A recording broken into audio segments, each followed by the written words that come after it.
The private dining room at the Fairmont, San Francisco, was grand, yet somehow suffocating.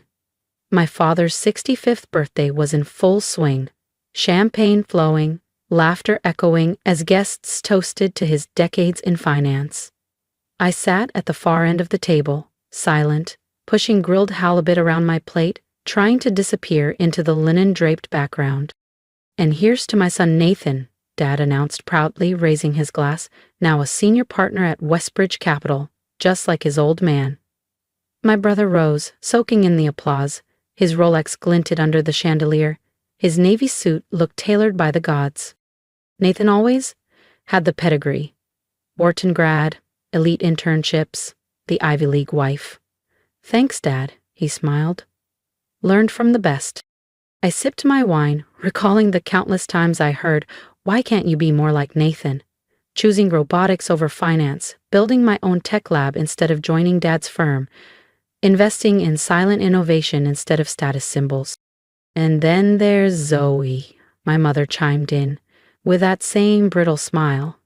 "Still doing those gadgets, right, dear?" "Advanced robotics and neuro-AI interfaces," I answered calmly. "Our last project improved autonomous surgical systems." Yes, Dad waved dismissively. "Still tinkering with machines. At least Nathan chose a real profession."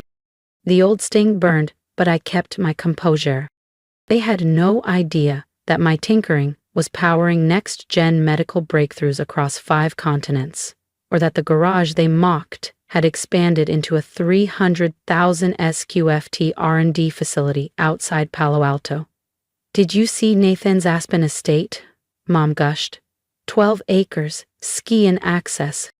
"It's modest," Nathan shrugged. "Zoe, you should visit sometime, when we're not using it." I glanced down, thinking of my residencies. Kyoto, the Swiss Alps, an AI-secured retreat in New Zealand, all hidden under shell companies and intellectual property trusts. "A toast," Uncle Greg stood, "to David Bennett, father of a financial legend." "And to Zoe," Aunt Linda added half-heartedly. "She's doing something." I just smiled. They'd find out soon enough. I watched There it was again, that slight grimace he always got when someone mentioned me, like my very existence was a blemish he had to politely ignore. He adjusted his cufflinks and cleared his throat. "Well," he said loudly, "at least one of my children isn't a disappointment." The room froze. Then, awkward laughter. Nathan understood what it means to build a real career, to create a legacy. He's made the Bennett name mean something in the financial world. The silence that followed was heavy. Even by his standards, this was brutal. "David," my mother murmured, setting down her fork. "Maybe that's a bit much." "No, Camille, it needs to be said." He turned to me, eyes hard. "Zoe, you had every advantage. The best education, endless support. And what do you do with it? Playing startup founder in some warehouse near Soma." He leaned forward, voice firm. "People ask me what went wrong with my daughter." I set my wine glass down, crystal tapping gently against the tablecloth. "What went wrong?" I echoed. My voice wasn't loud, but it was sharp enough to cut the hush. "Yes, Zoe. While your brother is acquiring firms and making headlines, you're still, what, writing code in a garage?" I thought of the contract waiting on my desk, the neural architecture breakthrough we just finalized, the global healthcare partnership we were about to announce, the 3 buyout offers I'd declined this quarter alone, each one over $500 million, 0 cents. "Nathan," my mother said gently, "say something." "She's doing fine," Nathan offered with a faint smile. "At least she's independent." "Independent?" my father scoffed. "Is that what we're calling failure now?" He pointed his glass at me. "At 36, your brother was already managing over $1 billion in assets. You? You're 36 with nothing to show but some tech fantasy. You're not Steve Jobs, Zoe." I looked around. The same familiar faces, smug and shallow, smugly toasting Nathan while sneering at me in silence.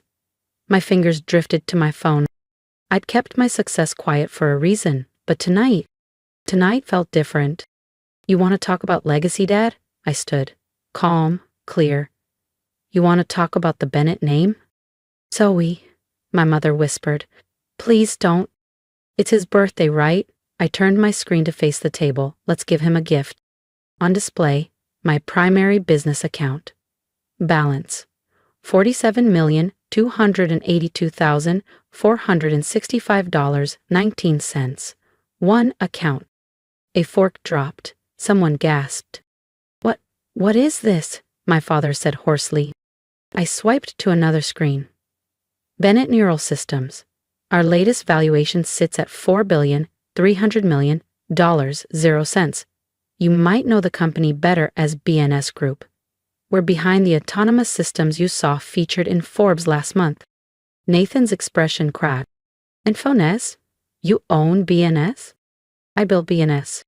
He blinked. You're the one who turned down Amazon's acquisition? They lowballed me. I pulled up the offers. Amazon, Meta, Samsung. All rejected. I have bigger plans. You're lying, my father muttered. I tapped into public filings. See for yourself.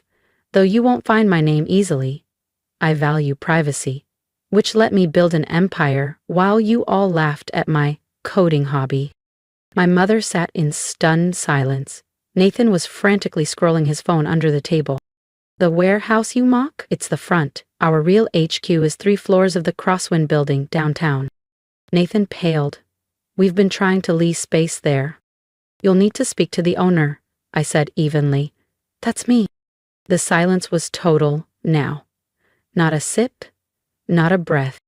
But why didn't you ever say anything? My mother whispered. I looked her in the eyes. Because none of you ever asked. I turned to my father. You wanted to talk about legacy? In Silicon Valley, the Bennett name means something, just not because of you. And with that, I sat back down, picked up my wine, and took a long, slow sip. She looked at me differently now. For the first time in years, my sister wasn't seeing her awkward little sibling. She was reassessing the woman sitting across from her, the one she never really knew. Among other things, I said, settling back into my chair, our healthcare division is scaling fast. We're transforming diagnostic AI in ways that could save millions of lives. My father still hadn't recovered. His mouth opened slightly, then closed. The Sterling Tower, he managed. That's a $300 million 0-cents property. Was, I corrected. It's worth considerably more now after the upgrades. Would you like to see the deed? My mother's hostess instincts finally kicked in. She reached across the table, her diamond bracelet flashing under the chandelier. Darling, this is wonderful. But why didn't you tell us? We could have helped, made introductions. I gently pulled my hand away. Introductions? Like when you told the Hamiltons I was wasting their time? Or when Dad advised his clients to steer clear of my hobby? Her face drained of color. She remembered. 3 years ago, the Hamiltons had been ready to invest. My parents convinced them. I was a bad bet. We were trying to protect them, Dad said stiffly, and protect you from failure. Protect them? I laughed, quiet and bitter. Those who did invest saw their money grow 800% in 18 months. The Hamiltons tried to buy back in recently. I shrugged. I declined. Ella Uncle Greg, who'd barely acknowledged me all evening, leaned forward, suddenly intrigued. Zoe, my son's launching a crypto-based tech startup. I was wondering. No, I said, calm, firm. I'm not entertaining pitches from family. Not anymore. But we're family, Nathan protested, his voice rising slightly. That has to count for something. Does it? I turned to him, remembering the sabotage. Like when you convinced your firm not to consider my proposal? Told them my software lacked structure right before our system was adopted by their competitors? He paled. I didn't know. No, I said quietly. You didn't. None of you did. Because you never cared to ask. I stood, dropping my napkin. You were all so sure you knew what success looked like. The corner office, the ski home, the Ivy League connections. You never imagined that something revolutionary could be built by the black sheep in silence. Sit down, my father snapped, his voice regaining force. We need to discuss this. As a family. Your company, these opportunities. Opportunities? I raised an eyebrow. Now that you know I'm worth billions, suddenly my computer thing is worth talking about? Don't be difficult, my mother said hastily. Your father's just trying to understand. We all are, it's a lot. I scanned their faces. Uncles, aunts, cousins, people who spent years pitying me, mocking me. Now they stared as if I were a vault cracked open, eyes glinting not with pride, but calculation. Know what's funny? I said, reaching for my purse. I used to dream about this moment, proving you wrong, showing you what I built. I paused, but standing here now, I realized something. Your approval stopped mattering to me years ago. Zoe, wait, Nathan said, rising. There may be synergy between your tech and some of our firms. Synergy? I laughed. Now you want synergy? What happened to my amateur garage hobby? My father shoved his chair back. Enough. I won't have you ruin my birthday with this spectacle. If I've built something worthwhile, fine, he said stiffly. But your attitude. My attitude? I snapped. Like your attitude when you called me a failure in front of the entire family? Or when you couldn't even visit my office once in 7 years?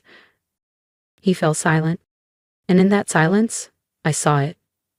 For the first time in my life, my father didn't know he was right. I pulled an envelope from my purse and placed it on the table. Happy birthday, Dad. He eyed it warily. What is this?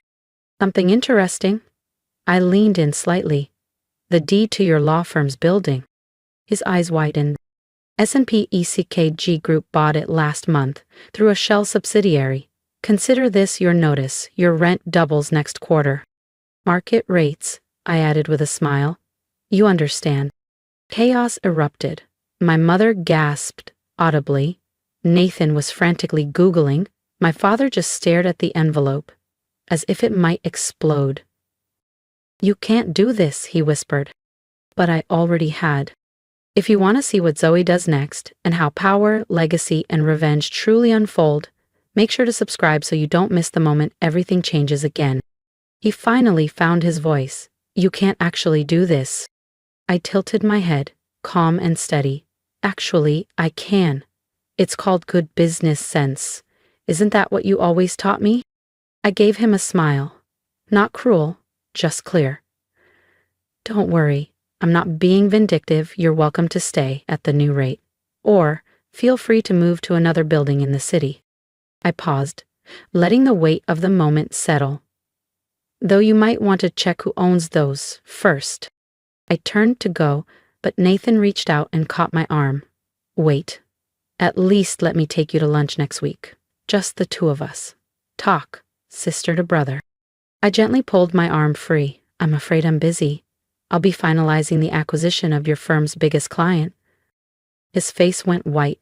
You mean the same client you convinced to reject my software proposal? Don't worry, I added softly. I'm sure your partners will understand. After all, it's just business. Zoe, my mother called out as I reached the door. What do you want from us?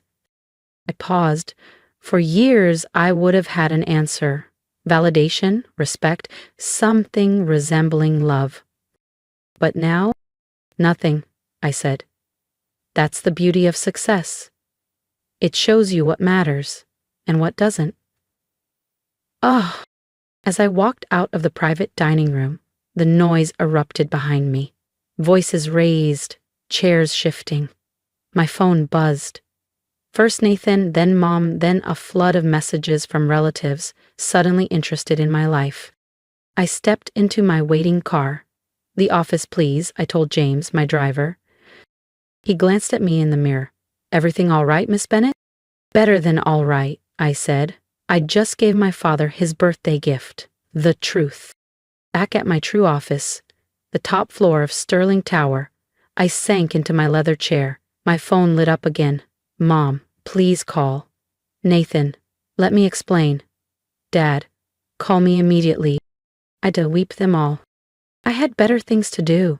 My team had just sent the latest acquisition briefs. BNS Group was weeks away from announcing a breakthrough in predictive neural AI. My net worth was about to double. Then, a knock at the door. Sarah stepped in.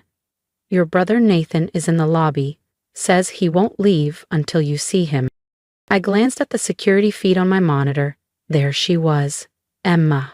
Still in the same designer dress from the dinner, but now visibly unraveling. Her poise had slipped, her confidence cracked. She looked like someone clinging to a version of the world that no longer existed. "Tell her my schedule is full," I said to Sarah, not even looking up from my screen. "But she's welcome to book an appointment, through official channels, of course." Sarah nodded and stepped out. I watched as Emma received the message in the lobby. Her shoulders stiffened, and I saw the exact moment she realized this wasn't going to be one of those conversations where charm and old ties would work. Her face hardened, then she turned and left. I leaned back and looked out over San Francisco's skyline. Lights glittered like ambition realized. For years, I let their narrow, outdated definition of success diminish me. Ivy League degrees, law partnerships, applause at the dinner table. But I'd been chasing the wrong prize. Success isn't about proving them wrong. It's about proving yourself right. I picked up my phone one last time and typed out a single group message. "Thank you for teaching me that failure is subjective. Turns out, so is success. Rest assured. The rent hike? Strictly business. Just like you always preached. Oh, and Emma, your firm's former client, sends their regards. They're thrilled to implement BNS Group's legal AI platform through your competitors." I hit send. Then I turned off my phone and slid it into a drawer. There were acquisition briefs to review, international rollouts to plan. My attention returned to the glowing proposal on my desk. Empires aren't built on family validation. They're built by those willing to be underestimated. And I've been underestimated for the very last time. If you've made it this far, thank you, truly. I'm not here to play the victim or ask for sympathy. I'm here to remind you that sometimes the best revenge isn't loud. It's not about shouting your success. It's about becoming so undeniably excellent that even your silence echoes. So if you felt even a spark of something while watching my story, drop a comment below. Tell me if you've ever been underestimated by the people who were supposed to believe in you most. Or maybe you're still building quietly like I once was. If that's you, I see you, and I promise your time will come. And if you're ready to walk with me through more stories like this, stories of quiet strength, of long overdue recognition, of power finally reclaimed, then hit that subscribe button. This journey isn't just mine anymore. It belongs to everyone who's ever been called a failure before proving they were the future. Here's what I learned. Validation from others is optional, but belief in yourself? Non-negotiable. So take the risk. Bet on yourself. Build your empire in silence. Then let the results speak so loud, no one dares question you again.